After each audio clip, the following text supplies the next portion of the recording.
Assalamualaikum warahmatullahi wabarakatuh. Salam sejahtera untuk kita semua dan salam. Pada pertemuan kali ini kita akan membahas tentang pengertian karawitan. Bahwa istilah karawitan itu muncul pada tahun 1920.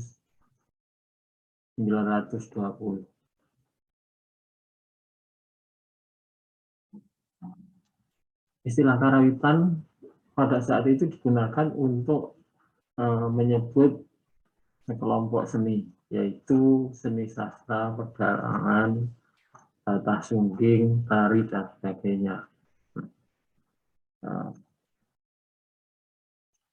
Ini digunakan untuk menyebut nama kursus yang diadakan di perpustakaan Keraton Surakarta, namanya Radio Pustaka, yang menyelenggarakan kursus seni suara ini karawitan, kemudian pedalangan, tata sungging itu adalah cara membuat wayang kulit itu kan ditatah dan disungging itu ya.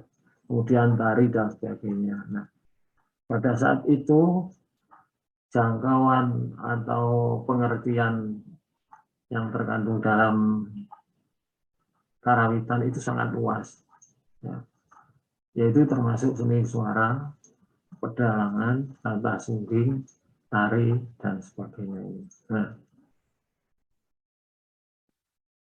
karawitan digunakan untuk mengidentifikasi bahwa semua yang dilakukan ini, materi-materi yang dilakukan atau kursus-kursus yang dilakukan ini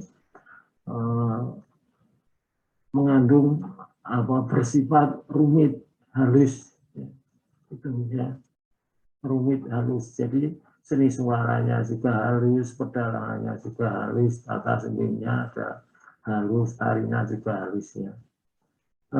Untuk pengertian halus atau definisi halus itu nanti mungkin akan dibahas di bagian lain. Yang intinya bahwa kalau di dalam karawitan, halusnya itu nabuhnya tidak boleh keras. Ya. Halusnya itu perpindahan tempo itu sangat tidak mendadak. Nah itu. Nah, ya, jadi pengertian halus rumit itu adalah demikian.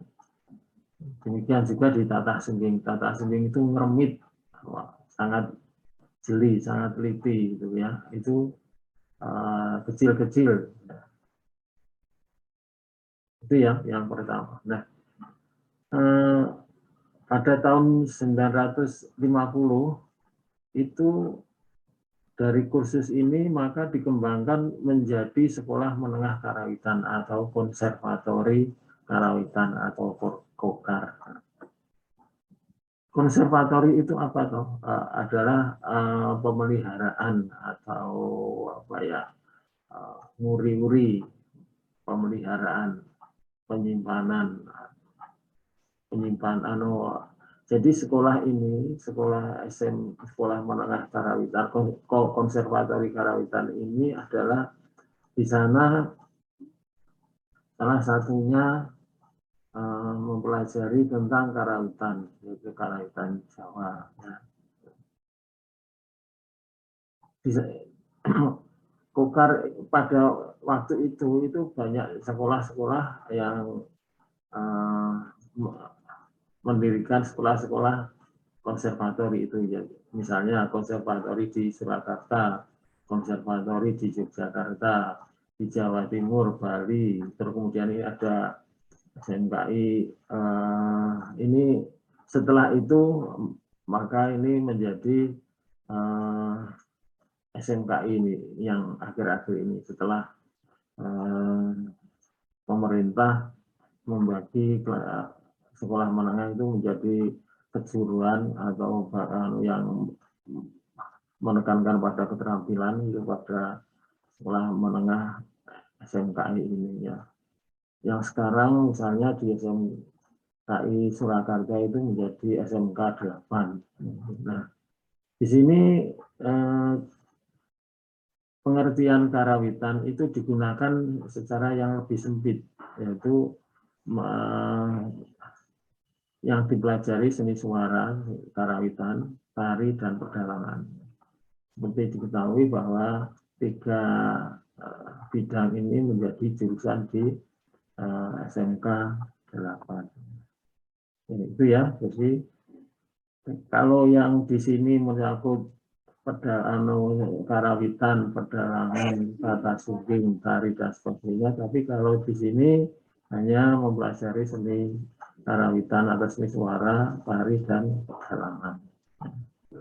Jadi semakin menyempit. Nah, terus setelah itu pada tahun 1964 istilah karawitan itu digunakan juga untuk menyebut nama salah satu perguruan tinggi seni yang ada, seni karawitan yang ada, yang seni yang ada di Surakarta. Ini jurusannya sama, yaitu ada jurusan seni karawitan, tari, dan pedalangan.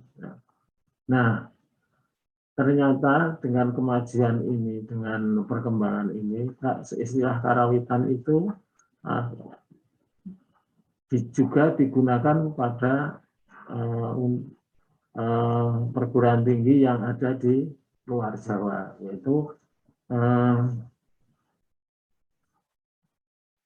ASKI Padang Panjang, Akademi Seni Karawitan Padang Panjang.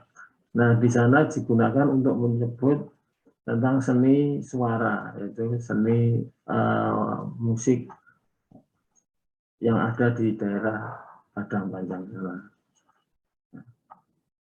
Ya, jadi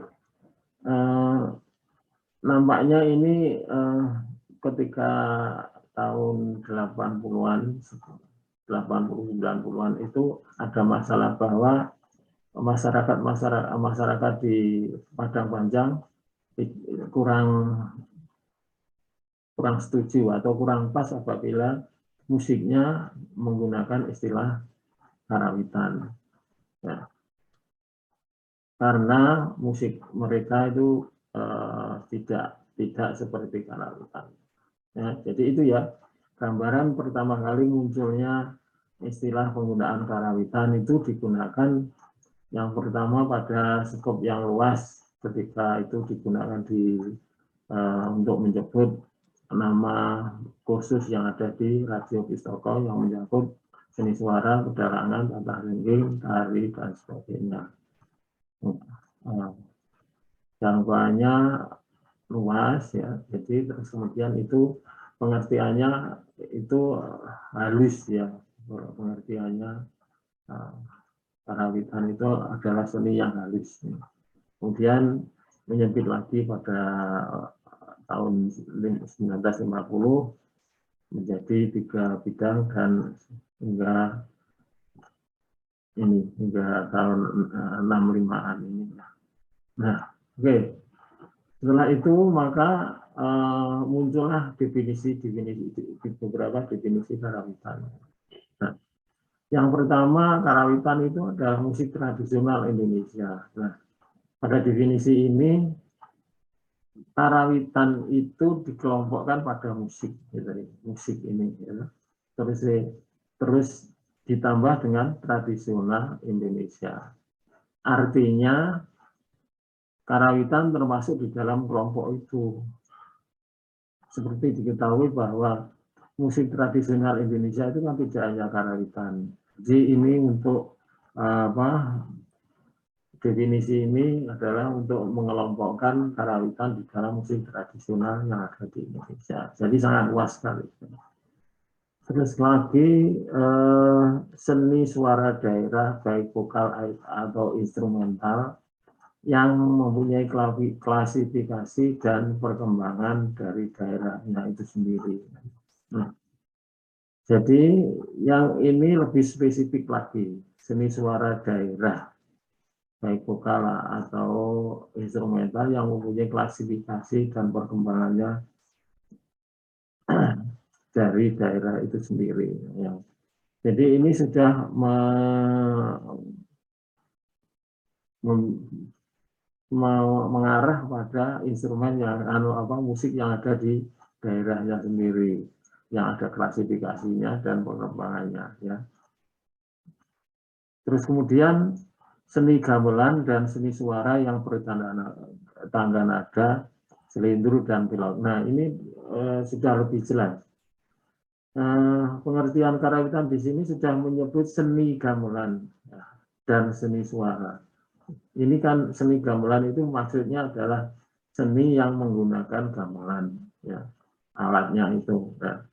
Seni suara yang menggunakan gamelan dan ditambah lagi tangga nada, selindru dan pelok. Nah, pada definisi ini pengertian tangga nada, selindru dan pelok itu lebih menunjuk kepada gamelan ini, ya. Oleh karena itu maka pada definisi ini sudah lebih mengkerucut pada seni suara instrumental, ini seni gamelan ini instrumental, dan seni suara yang bertangga nada, selindru dan pilot. Nah, ada lagi yang menyebutkan bahwa beberapa cabang seni yang memiliki karakter halus, kecil, rumit, dan seterusnya. Nah, ini ternyata adalah mirip dengan yang tadi yang digunakan pada waktu tahun 1920-an sampai 20-an itu, ya. Jadi kan berbagai cabang seni. Nah, ini ada seni suara, karawitan, pedalangan, tata sungging, tari, dan sebagainya itu, ya. Terus kemudian karawitan adalah seni gamelan dan seni suara bertangga nada, pelok dan selindro, ya. Ini ya sama dengan yang tadi, ya. Nah, kemudian selanjutnya karawitan merupakan kesenian yang meliputi segala cabang yang menggabung unsur keindahan, halus, serta rumit atau ngerawit. Ini sama tadi juga ya. Meskipun ini dibuat pada tahun 1992, namun masih menggunakan seni yang tadi, yang meliputi segala macam seni yang mengandung. Yang penting adalah rumit atau halus, ya. Ini. Ya. Selanjutnya adalah karawitan adalah pengetahuan kesenian yang meliputi seni tari, seni rupa, seni suara, seni pedalangan, seni drama, seni sastra, dan sebagainya. Nah, ini lebih luas lagi, ya. Ini adalah yang dikemukakan oleh Kusuma Dinata. Ini kalau nggak keliru ini orang dari Jawa Barat, dari Bandung. Jadi pengertian-pengertian itu ternyata masih ada kaitannya dengan konsep karawitan pada zaman tahun pertama kali munculnya itu. Nah, ada lagi yang menyebutkan bahwa karawitan itu dari rawit, yang berarti halus, indah. Karawitan dikatakan rumit karena banyak teknik garap yang harus dikuasai. Nah,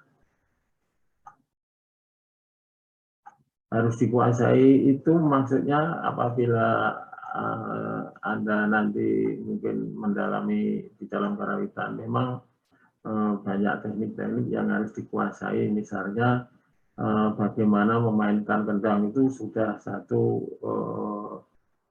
kajian atau suatu materi yang cukup lama untuk mempelajarinya. Bagaimana menabuh guna, gender, repal, dan sebagainya. Terus kemudian musik Indonesia yang berlaras non-diatonis atau selektif menggunakan notasi, ritme, memiliki fungsi padet dan aturan garap, nampak nyata, dan mengandung nilai historis filosofis bagi bangsa Indonesia. Nah, ini definisi ini mengandung banyak unsur. Yang pertama adalah musik Indonesia. Yang kedua adalah perhitungan nada non diatonis. Diatonis itu adalah tangga nada 7 nada. Ya, padahal yang di karawitan itu hanya 5 nada menggunakan notasi. Nah, notasi di dalam karawitan meskipun sekarang ya yang digunakan adalah notasi angka, akan tetapi sebelumnya itu banyak notasi yang digunakan.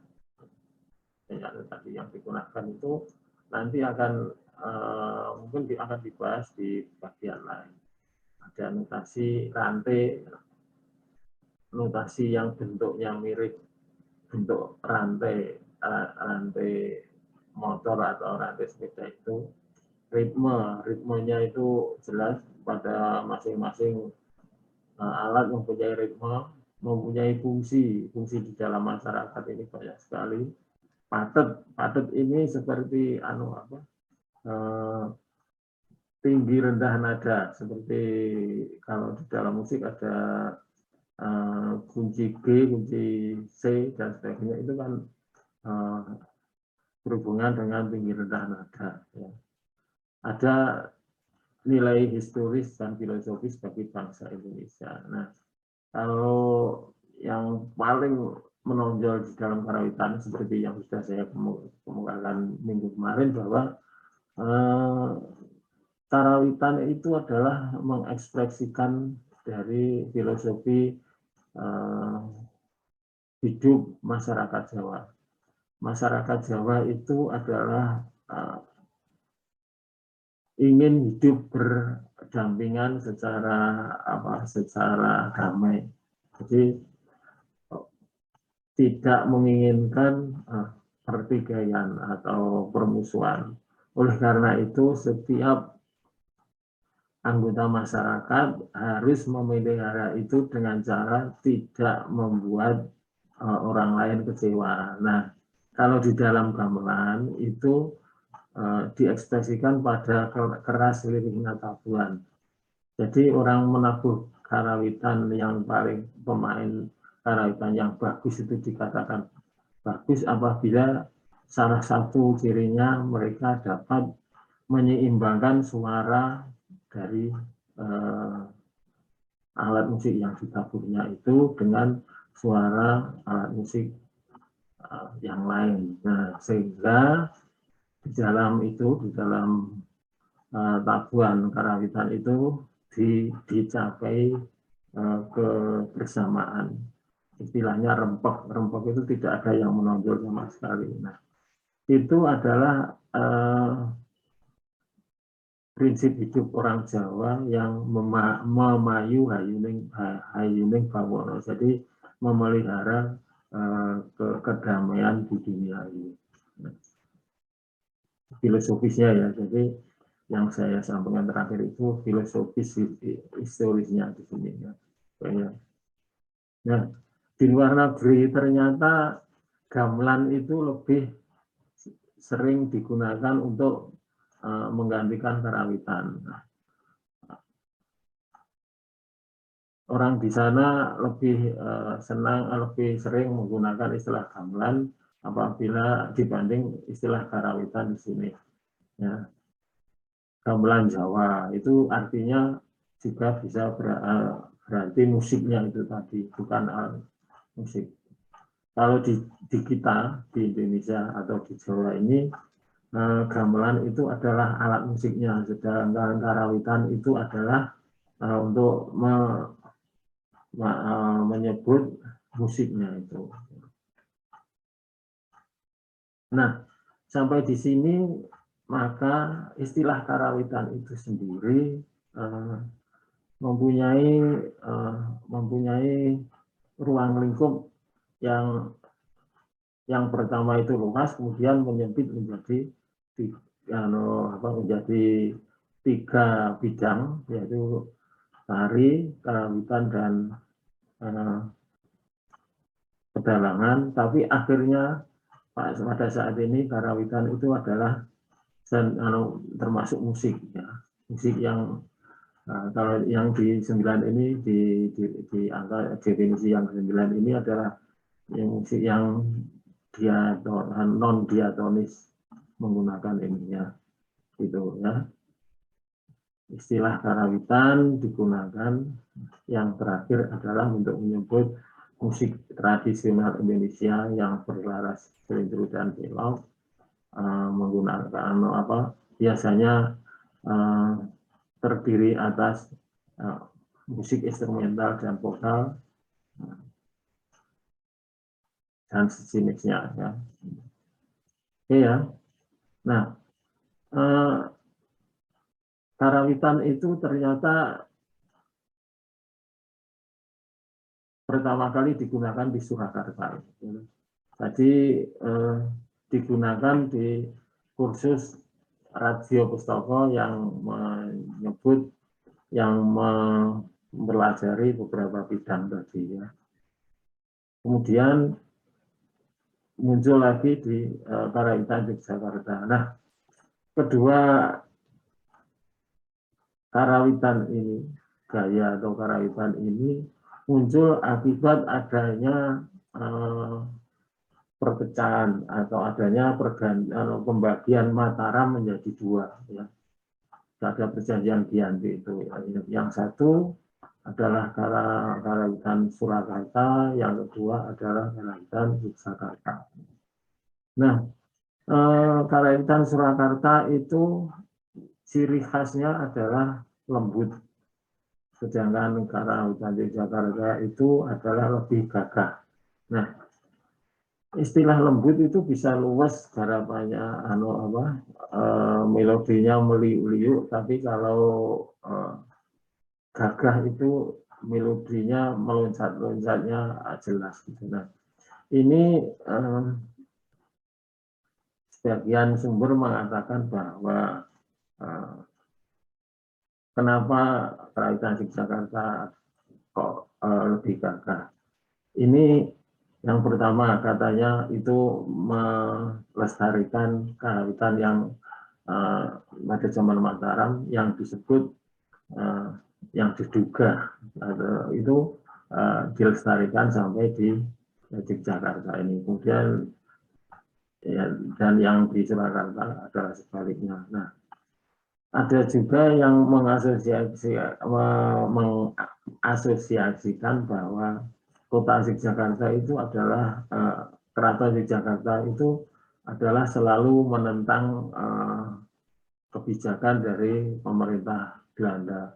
Oleh karena itu musiknya harus yang musik yang keras. Nah, belum ada penelitian yang mendalam tentang itu, yang jelas untuk sementara itu. Nah, dari segi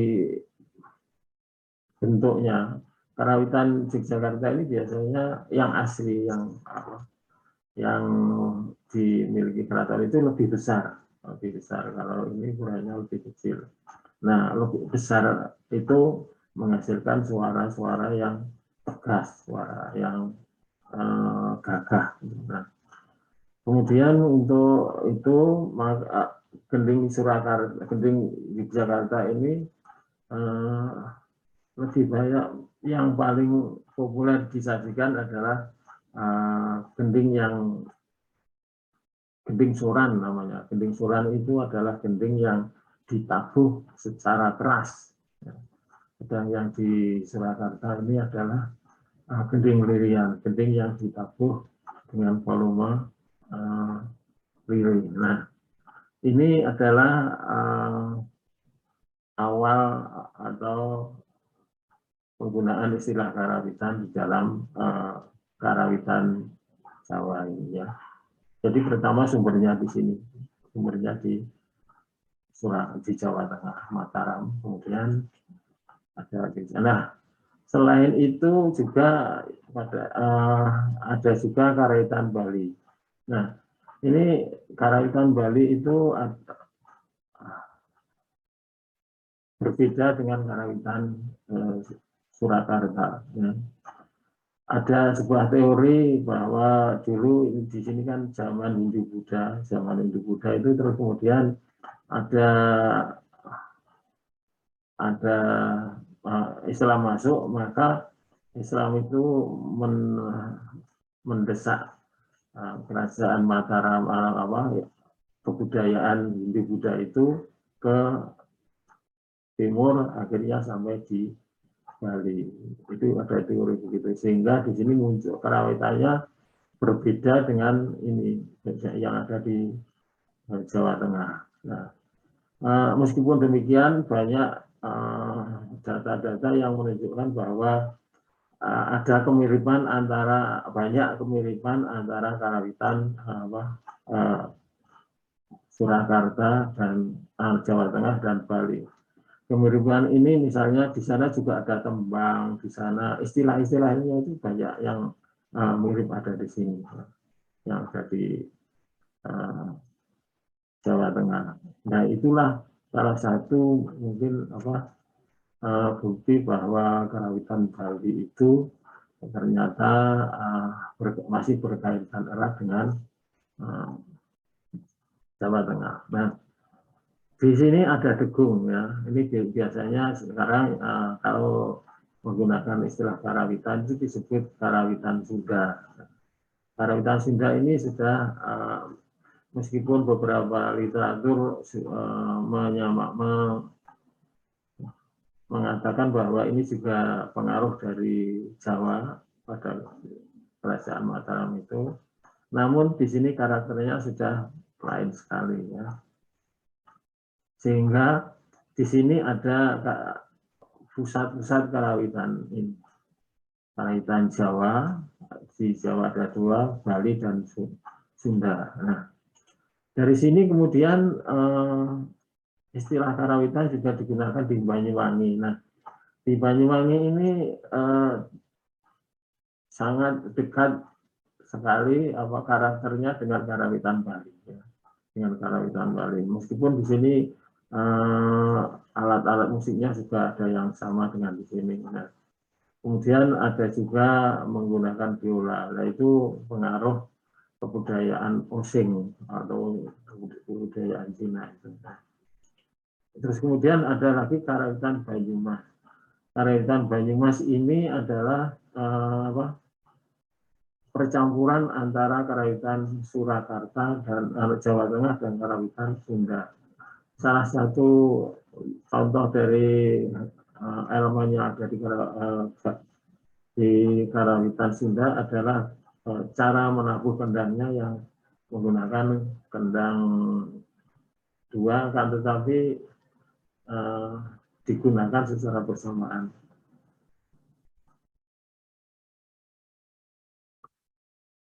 Cengkoknya itu, cengkok kendangnya itu mirip dengan ada unsur-unsur Sundanya.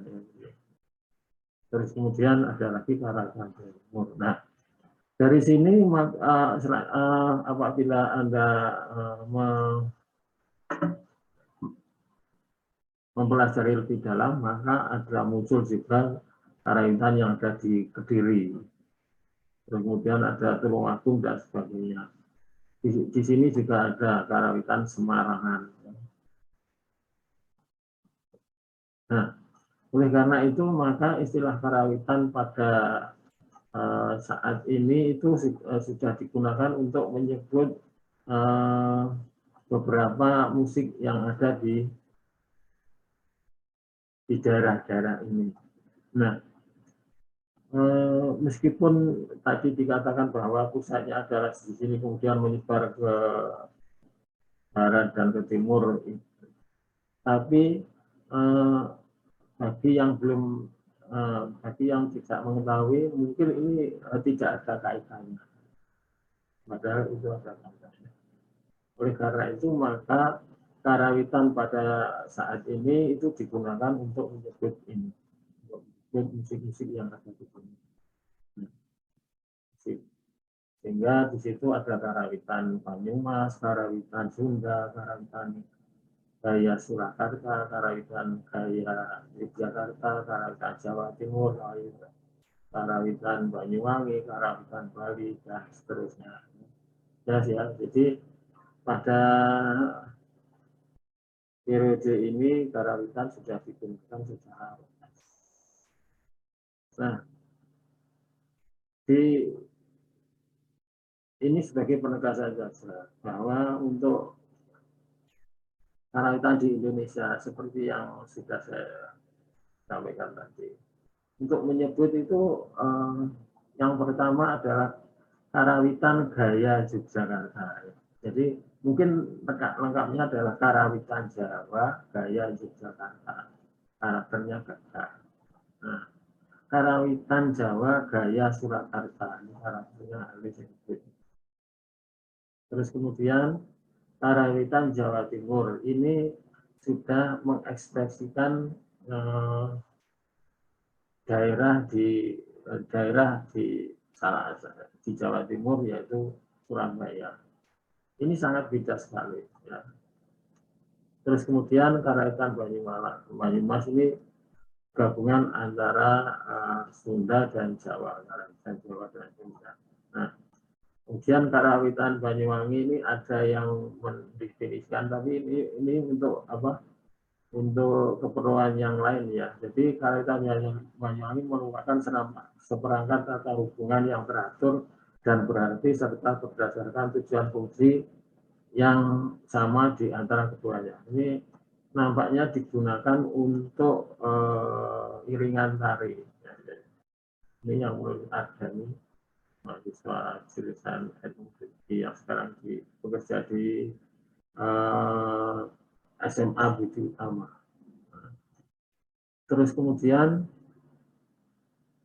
karawitan Bali. Nah, ternyata seperti yang saya sampaikan tadi bahwa karawitan Bali itu ternyata apa? Dari babat merupakan seni mengolah benda atau alat bunyi-bunyian, instrumen tradisional ya, yang sebagian menggunakan ditabuh, digesek, ditiup, dipetik dan sebagainya. Nah, ini kan berbeda sekali dengan karawitan definisi karawitan yang pertama tadi bahwa sifatnya halus. Ya. Yang kedua adalah seni suara yang disajikan menggunakan sistem notasi, warna suara, ritme, memiliki fungsi dan sifat nada yang mempunyai aturan garap dalam sajian instrumental, vokal dan campuran. Nah, ini juga mirip dengan tadi yang sudah dibahas tadi. Nah, artinya bahwa pengertian karawitan di dalam babat ini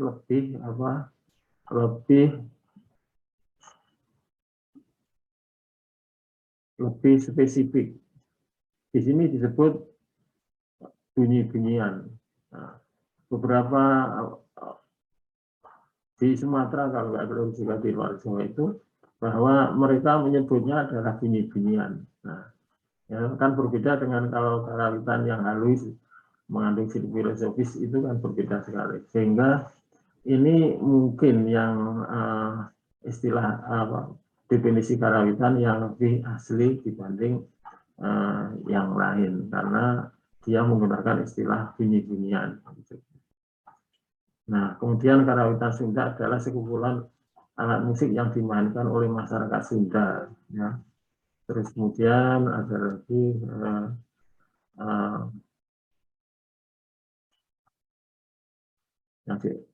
ada dua pengertian tentang istilah degung, yaitu degung sebagai nama perangkat gamelan dan degung sebagai laras bagian dari laras rindu. Ya. Selanjutnya adalah karawitan kontemporer, suatu istilah yang tidak kalah menarik dengan pembahasan sebelumnya, yaitu karawitan kontemporer itu ditulis oleh Cipta Haripa Asna, ini dari UI, yang memberikan kriteria tentang karawitan sebagai musik kontemporer, yaitu yang pertama adalah judul karya itu aneh bahkan asing. Ya. Sesuatu ya judul istilah yang digunakan untuk memberi judul suatu karya tapi yang belum dikenal masyarakat secara umum. Misalnya ini seperti gimnopedi, liturgi kristal, Telemusik, Hilin Gamelantron Project di Amerika ya. Nah, jadi yang pertama musik karawitan kontemporer itu judulnya yang tidak lazim atau aneh. Yang kedua adalah temanya itu tentang cinta, duka, gembira. Ini saya pikir tema ini sudah terbiasa ya tentang cinta. Tapi kalau di dalam karawitan memang yang tetabuhan yang karawitan tradisi itu temanya yang paling umum digunakan adalah tema untuk pembangunan pengembangan atau apa penanaman budi pekerti yang baik, misalnya memberi petuah kepada pendengar supaya tidak berjalan berduaan atau pergi dengan wanita karena itu adalah tidak baik. Prasojo itu tidak baik. Kemudian ada tema eksplorasi kemampuan bunyi mulut. Ya. Nah, ini yang tetabuhan sungut ini, yang kayak Selamat Abdul Syukur. Saya pernah ketemu Selamat Abdul Syukur itu tahun 80-an. Dia ini komposisi terkenal di Indonesia dan beliau sangat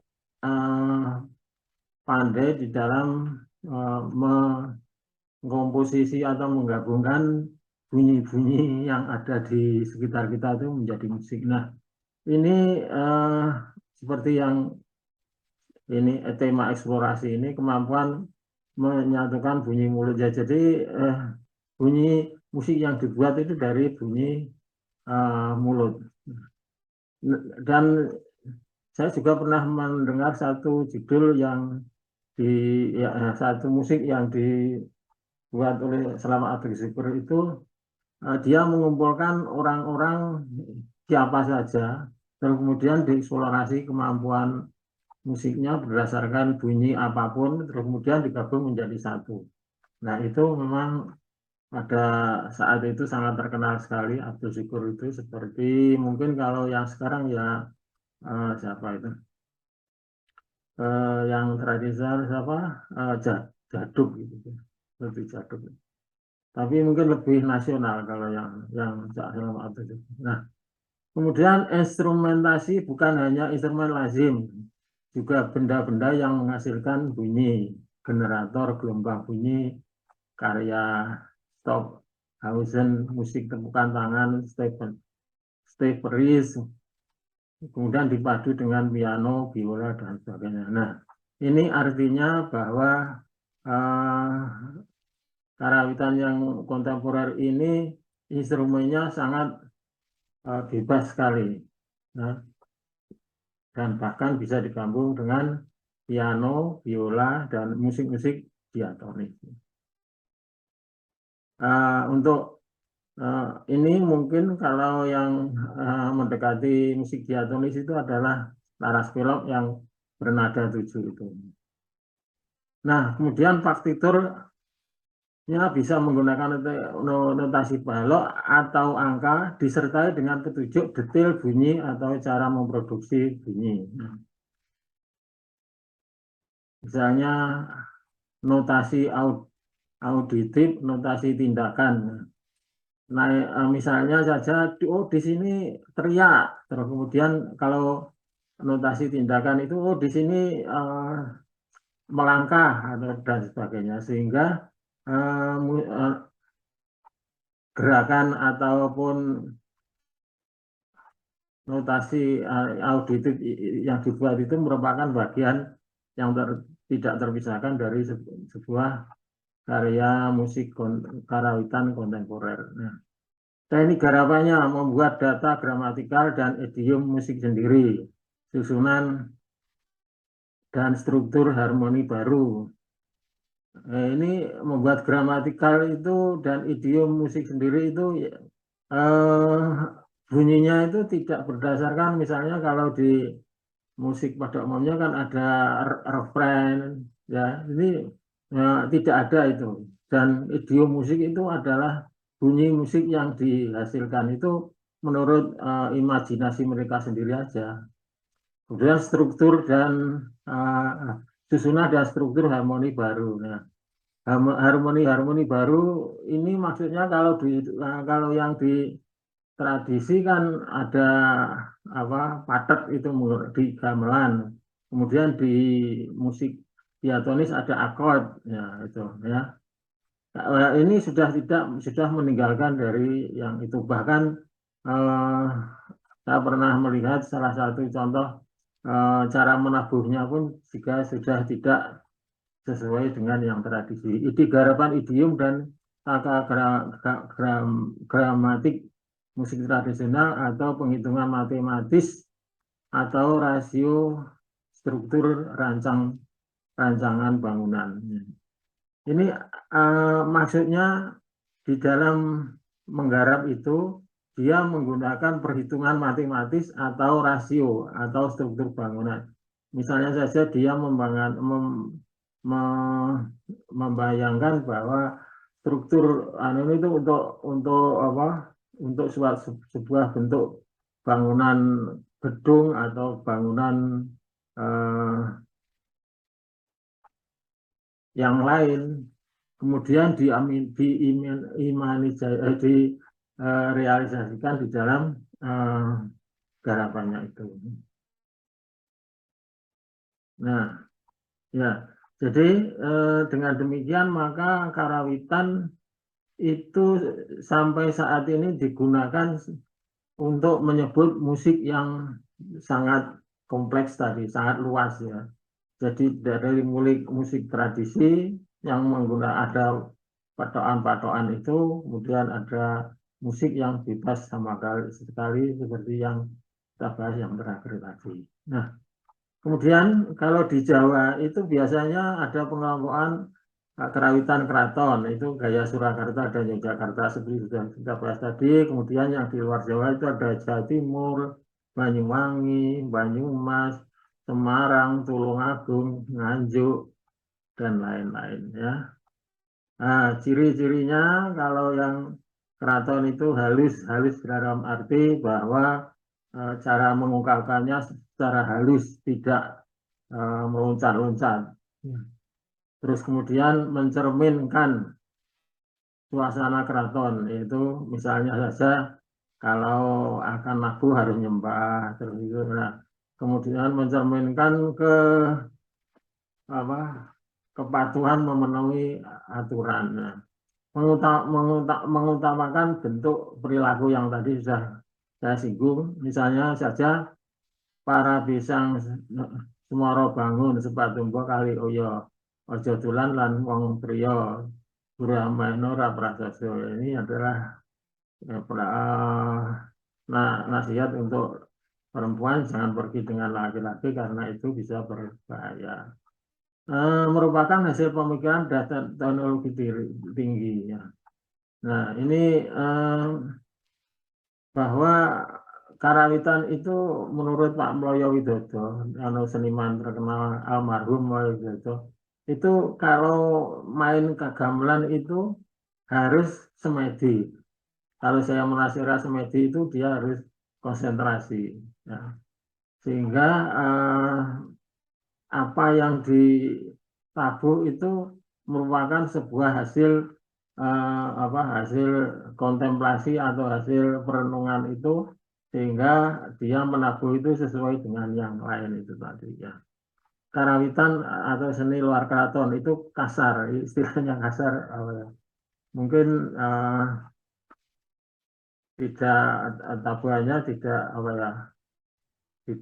halus dalam arti perubahan temponya bisa mendadak, mencerminkan kondisi lingkungan sekitar. Nah, kalau di Karawitan Jawa Timur itu mesti yang keluar adalah parian itu. Parian itu digunakan untuk komunikasi dengan penonton tentang hal-hal yang terjadi di lingkungan itu. Isinya bisa macam-macam, bisa kritik sosial, bisa gojekan dan seterusnya. Mengemukakan kehidupan sehari-hari. Ini contohnya nang Jombang kampunge Sengon, lemah geneng akeh wedine. Ke Jombang di kampung Sengon, dataran tinggi banyak pasirnya. Nah, ini adalah menceritakan tentang kehidupan sehari-hari yang ada di Jombang. Nah, kemudian merupakan penyederhanaan dari kerawitan keraton. Nah, misalnya saja di kerawitan Jawa Timur itu biasanya kehadiran rebab dan genter itu kurang maksimal. Artinya yang lain itu lebih diutamakan.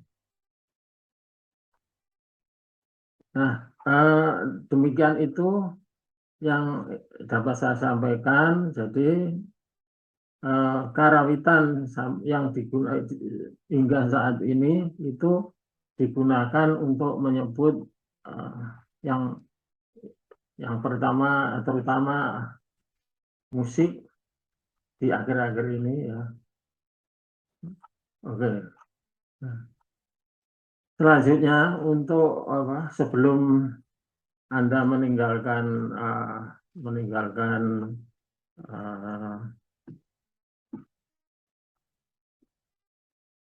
sebelum Anda menutup komputer Anda, silahkan Anda subscribe,